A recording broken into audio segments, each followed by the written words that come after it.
I'm a guy who's obsessed with stories, especially themes, and how characters are woven into the plot. Yet, I was completely captivated by Rising Impact. Yes, the golf anime. What made someone like me, who thinks so deeply and enjoy it so much, someone who spends way too much time analyzing symbolism and narrative structure, fall in love with a show about a kid with an absurdly strong golf swing? Well, this video is my confession. This anime about a kid with unrealistic strength with his driver packs a punch. Yes, I learned that term from the show. At first I was lured in like a moth to a flame. I'll admit, I clicked on Rising Impact the same way you watch a trashy dating show like Love Island. You know the kind. You tell yourself you were watching for sociological reasons, but really, you're there to see people cry over their own bad decisions.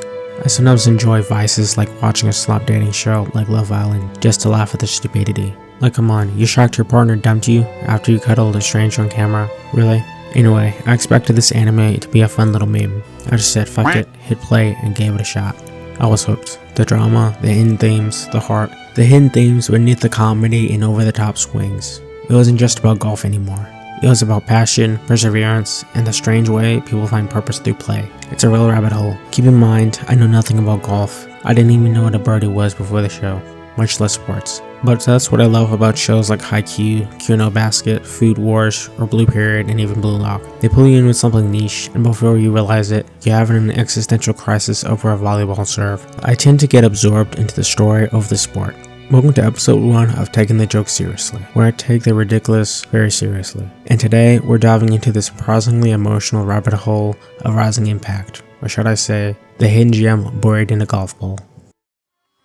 Rising Impact is a Japanese manga series written and illustrated by Nakaba Suzuki. It was serialized in Weekly Shonen Jump all the way back in November 1998 to February 2002, with its chapters collected in 17 volumes. It was adapted in June and August 2024 on Netflix. Let's recap the show briefly for those who forgot or aren't in the know. Rising Impact begins with Gray Nanami, a kid from the mountains with raw, unbelievable strength. He's never cared about golf. In fact, he thinks baseball is the coolest thing ever. Until a pro golfer named Kyorya Nishino discovered him hitting a ball so hard it breaks the sound barrier and travels into the next prefecture. He became enchanted by golf after hitting the ball over 300 yards on his first drive. She sees what he doesn't. A kid with natural talent that borders on supernatural. He practices baseball with his friends all day long while dreaming of becoming the best hitter in the world. He later joins the Camelot Academy, a training ground for the next generation of elite golfers. Immediately, he's thrown into conflict with kids who come from wealth, legacy, and years of training. Gwen, by contrast, can barely read a green or understand basic etiquette. His strength is both his greatest weapon and his biggest handicap. One wrong swing and the ball goes into orbit or shatters something important. His innate talent for golf blooms as he ruthlessly competes against gifted rivals from all around the world. His competition? This little kid is up against the likes of Lancelot Norman, the prodigy with angelic talent and demonic pressure, and Label Ringvolts, the genius strategist who sees golf like war. Gwen must learn that power means nothing without control. Season 1 is about awakening, discovering talent, shaping raw potential, and confronting the reality that passion alone doesn't guarantee victory. Gwen learns that golf isn't just hitting the ball. It's wind, terrain, patience, mental resilience, and the discipline to fail, learn, and try again. Season 1 ends with him finding purpose. He wants to be the strongest golfer in the world, not for fame, but because he loves the feeling of chasing something bigger than himself. Season 2 pushes Gwen into the Grand Line Cup, where real prodigies gather. This is where the story deepens, characters sharpen, and the innocent, golf is fun vibe turns into conflict, fear, ego, and emotional pressure. This is where the hardships intensify.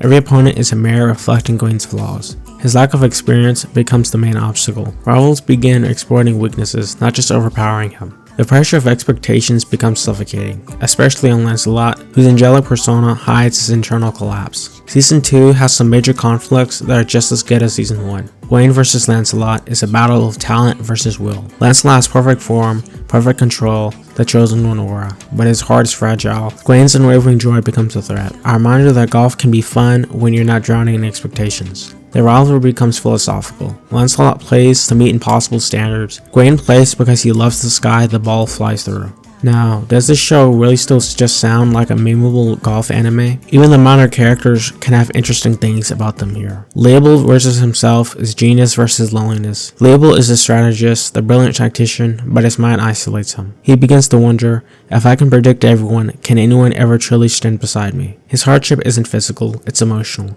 Gwen's biggest enemy is his own strength. Season 2 makes one thing clear.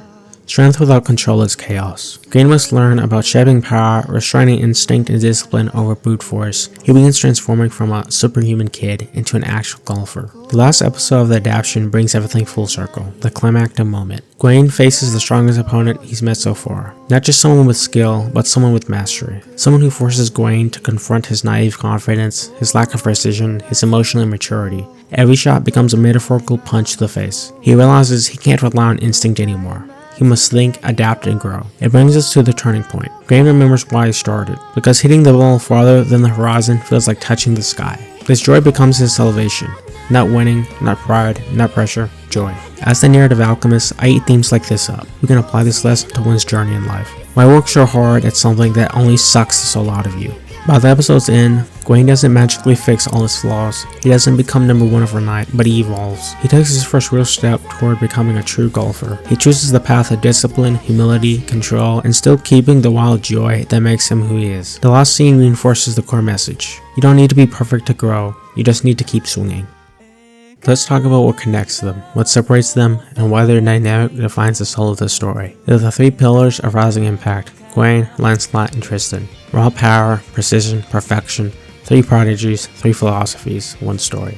First is Gawain Enemy, the natural force of joy, the prodigy of power. Gawain is raw instinct, limitless potential, and childlike hope made real. He represents unrefined talent that grows only through heart, honesty, and hard work. He's a rural child raised on manual labor and love, not privilege. He plays golf because it feels fun, like reaching the sky. His strength is outrageous distance. Raw physical power bordering on unbelievable. Counter to that, his weakness being that the kid's got no technique, no precision, no discipline at first. He must learn control.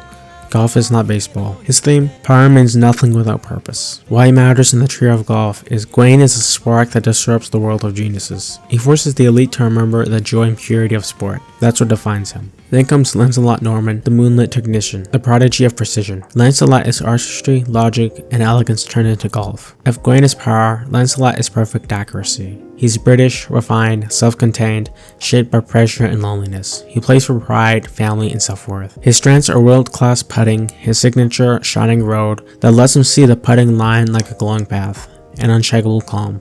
His Achilles heel would be pride, fear of stagnation, and emotional isolation. He must learn to embrace imperfection and competition. His theme is precision without passion collapses under pressure. Lancelot is the bridge, the middle ground between emotion and discipline. He challenges Gawain intellectually and pushes Tristan emotionally. Speaking of, Tristan Lyons, the fallen star, the prodigy of perfection. Tristan is discipline, loneliness, and relentless excellence. He represents the burden of being the best. He comes from poverty, bullying, and a father who died supporting his dreams. He plays to survive, to validate sacrifice, to prove worth. He uses his falling star to see wind flow, with an impressive 96 to 100% chip and accuracy and flawless short-range game. His character flaws come from emotional trauma, isolation, and fear of connection. He must learn that victory means nothing without people to share it with. He represents the message of perfection is hollow when it's achieved alone. Tristan is the mountain, the standard both Gawain and Lancelot must climb. The relationship dynamic is the real story of rising impact. Gawain versus Lancelot is emotion versus technique. Gawain is instinct, Lancelot is calculation. One swing at the sky, the other follows the moonlit line. Their rivalry focuses on growth, not dominance. Lancelot teaches Gawain control, Gawain teaches Lancelot joy.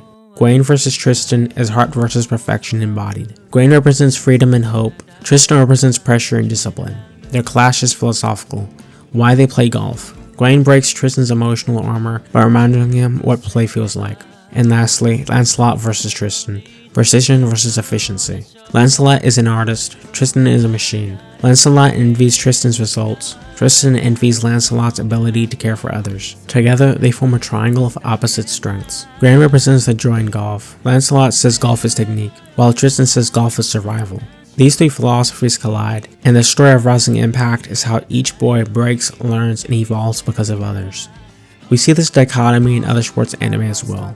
In Blue Lock, Batra is the joy of soccer, while Sai breathes it like oxygen. A battle between enjoying one's passion and making it your reason to exist. There were some highlights through the show, like when Lancelot squad wiped some golfers who tried to pull a fast one on him. Watch CJ the Champ's video that covers that moment. Or during the end when Tristan was a good sport, not believing he was the real victor of the match because of Gawain falling unconscious right at the end. This golf anime is something I would definitely recommend. I look forward to any potential season 3.